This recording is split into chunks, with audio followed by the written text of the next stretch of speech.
Leftist liberals hate him, atheists despise him, evolutionists and socialists fear him.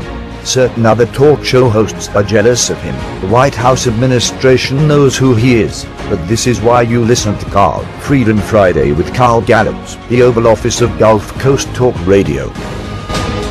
All right, welcome back, Gulf Coast. Welcome back, America. You are listening to Freedom Friday. Carl Gallups with you this afternoon. Brandon Big B is in the house with us, co-hosting, and, of course, Mallory Bardwell, your world-famous producer. In this segment, we're going to bring on Mike Shoesmith, good dear friend of mine, also the executive director of the P.P. Simmons News and Ministry Network, also a syndicated blogger and an author, a published author, and a radio and television commentator, and he's been with Freedom Friday, I guess, ever since our inception here years ago. And Mike, it's always good to have you. Thank you for being with us today. Hey, you know, when Carl Gallups hands over the microphone to a subordinate, especially with an enormous guest like the general there, I can't help but wonder if he isn't being groomed for something. You know, like maybe his own show. Well, you can never tell. You notice. I tried to get the microphone back, and the two of them wouldn't let me talk, man. No, I'm kidding. I didn't. He does a good job. You know, I think he's got the voice. He does. Hey, he does. Hey, listen. But wait, before you go any further, I know where you're going to go, but I got to ask you: did you see this about Obama in the East Room of the White House yesterday, introducing? He was talking about Aretha Franklin, and he misspelled the word respect. And didn't even know he misspelled it. Did you see that? No. You missed that completely. He has officially, by dictate, changed the spelling of that word. That's right. I missed it. Then it's fine then. Well, as long as he can explain how he came up with the wrong spelling. Yeah. Right. Yeah. And that's something else that Carl Gallups will be able to do when he's elected president. Well, that's true. That's something else I'll be able to do. Well, no, yeah. And so here's what happened. I'm going to read this right out. It's a paragraph. It says, quote. Now he's talking. He's in the East Room. It says, when Aretha first told us what RSPECT meant to her, end quote. And then it said, Obama said this before the audience in the East Room, and then they erupted into laughter. Because, see, they caught that he had misspelled it. But he continued. He kept going. She had no idea it would become a rallying cry for African Americans. See, he's always got to talk about that race thing. And women, and then everyone who felt marginalized, there's that left-wing word, because of what they looked like or who they loved. They wanted some respect. That was Obama, and he misspelled the words when Aretha first told us what RSPECT meant. And everybody else there died laughing. He never got it, you know. Remember what they did? Go ahead. Well, you know what they did to George W. Bush when he misspoke on nuclear. And Dan Quayle and if a Republican did that, it'd be headline news playing continual loop on CNN. Well, they're all buffoons, the Republicans, when they do it. But when Obama does it, he has just redefined. He has just reestablished. He's reestablished the very spelling of the dictionary. He's the Messiah. Well, y'all are just racist for questioning the way he spelled something. Listen, come on, guys. I'm not a racist. I'm trying to give due respect to the Messiah. You know, this is you're doing God's work. I'm doing God's work. Listen, that's what he said. That's what his wife Michelle said.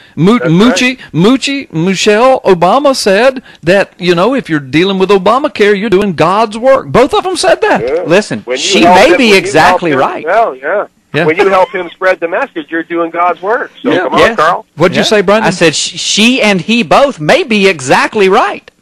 They may be doing God's work. Hey, if we're living in the prophetic days that we think, I mean, you know, God could be using them. I mean, brother. Mike, I set you up there, brother. I know.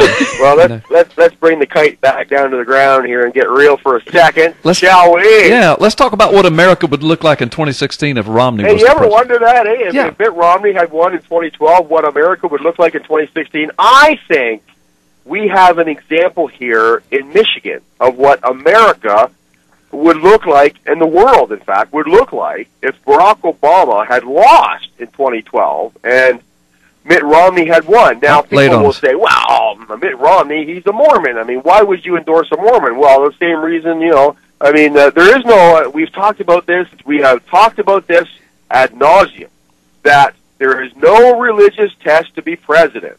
That's right. Right? No, that's what the Constitution says. Romney, given the choices we had, was the best choice. And here's why.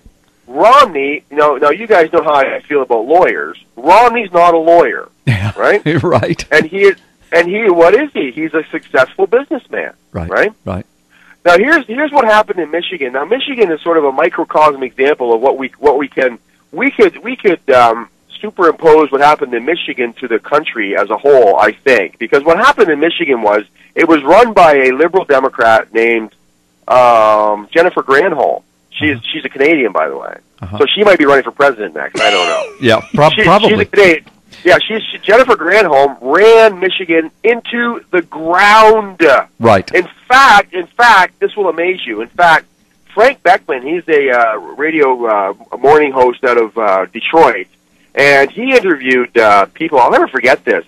People were actually proposing selling Michigan to the Chinese, just to keep Michigan solvent.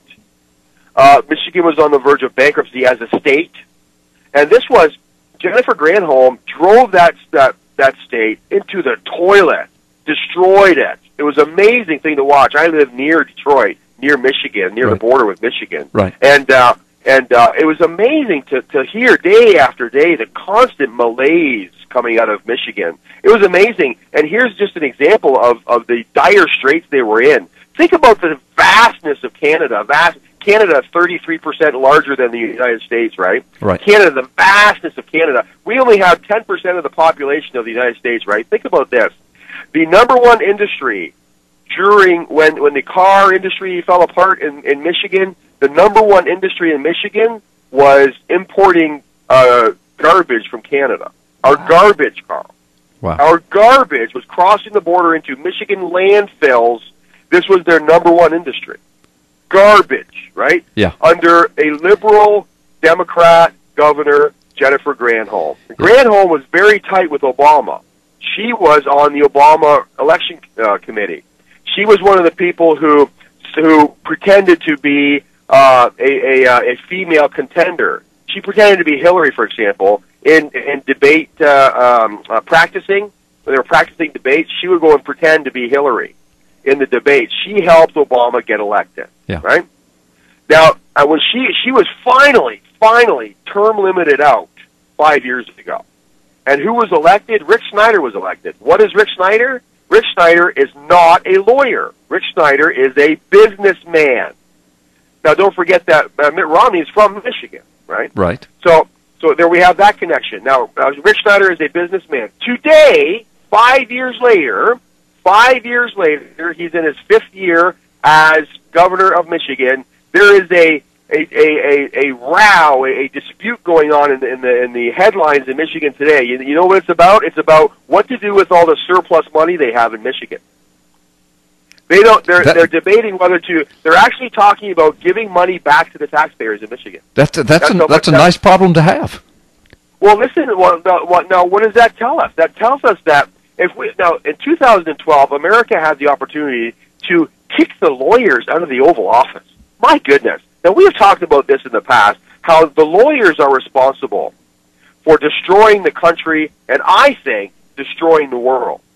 Lawyers are responsible for the cost of health care being so high, the cost of insurance being so high, pricing the middle class out of the insurance markets, and thereby causing a need for reform. And, I have said before that the best reforms that could cause health insurance rates to become affordable is not healthcare reform, because America already has the best healthcare system on the planet.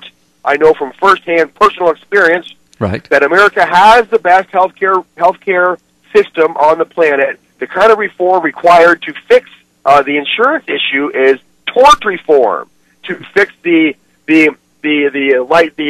litigious society syndrome that exists in America, where the smallest inconvenience gets the biggest payday. Right. And this has become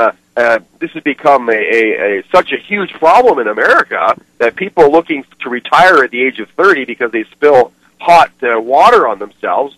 Coffee is by definition hot.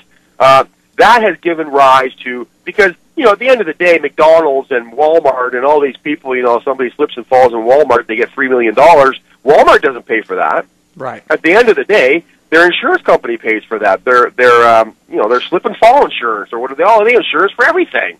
So when there's a claim like that, the insurance company goes, okay, we'll pay out to this person, but guess what, Walmart, we're going to up your rates just a little bit. And then the next time, just a little bit more. And the next time, just a little bit more. Until eventually insurance companies, the costs are so high that it's spread out all over the industry, and everybody's forced to pay higher and higher and higher rates to the point where nobody can afford it anymore. And then who does Walmart pass those higher rates on to? You and I, through the price of their goods and services. Yep. That's right, and that's why it can be accurately stated that no corporation pays taxes, because at the end of the day, when the Democrats go after big corporations, right, like big this and big that, and they say, well, these people are these big oil and all these people, they're all making trillions of dollars a year.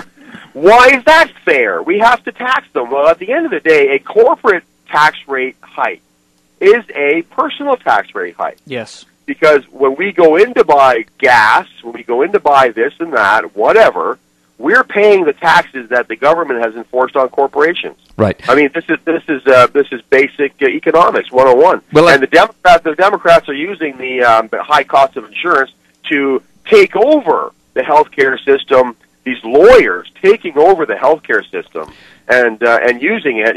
Some people are saying they're using it to bring about a single payer system wherein the government converts the healthcare system from the best healthcare system in the world to a rationed healthcare system. Well, wherein people like my son has to see a neurologist because he suffered a concussion recently. He has to wait a month to see a neurologist. Right. Now, can you imagine having to wait a month to see a neurologist in the United States? Never happened. No, it wouldn't. And another part of Economics 101 is that corporations, the evil corporations, they are not an entity unto themselves. Corporations are owned by people. Yes. And people invest in them through the stock market. And many people have their retirement funds tied up in the profits of corporations. And people don't even know that. I mean, a lot of Democrats and liberals who are invested in retirement funds, a lot of those retirement funds are invested in Wall Street stocks and bonds and in mutual funds, and a lot of those are composed of corporations, which are beholden to their stockholders to make lots of money, so that then the profits are passed on to the stockholders, et cetera, et cetera. People don't understand this, and the liberals have been getting away with it for years, talking about the evil corporations. And as you said, the corporation's not going to pay any taxes. Oh, on paper they do. They owe this amount of tax, or their insurance rates have gone up because they've made these amounts of claims. But at the end of the day, like you've so brilliantly stated, the corporations are going to pass those costs on to the consumers. Well, that's exactly right, and they do have to make money for their investors, and by doing that, they can't pay the taxes, so they have to pass the cost on to the consumers. And, people just need an education on this, and hopefully we've enlightened some people to the truth about this stuff. But at the end of the day, when we look at Michigan, we see what a successful businessman can do with an entity like Michigan. And Mitt Romney, he was well set to move in and move the country into a profitable situation. Right. Perhaps deal with some tort reform. Listen, Mike, that's a brilliant point. If we could look at Michigan, we might see what Romney might have done with America. That's a great microcosmic illustration. Mike, we got to take a quick time out. We'll come back with you in a moment. Folks, you're listening to Freedom Friday on this beautiful Friday afternoon along the Gulf Coast, and I hope it's beautiful wherever you are. God bless you for listening this afternoon. We'll be right back with more of Carl Gallups, Brandon Gallups, and Mike Shoesmith.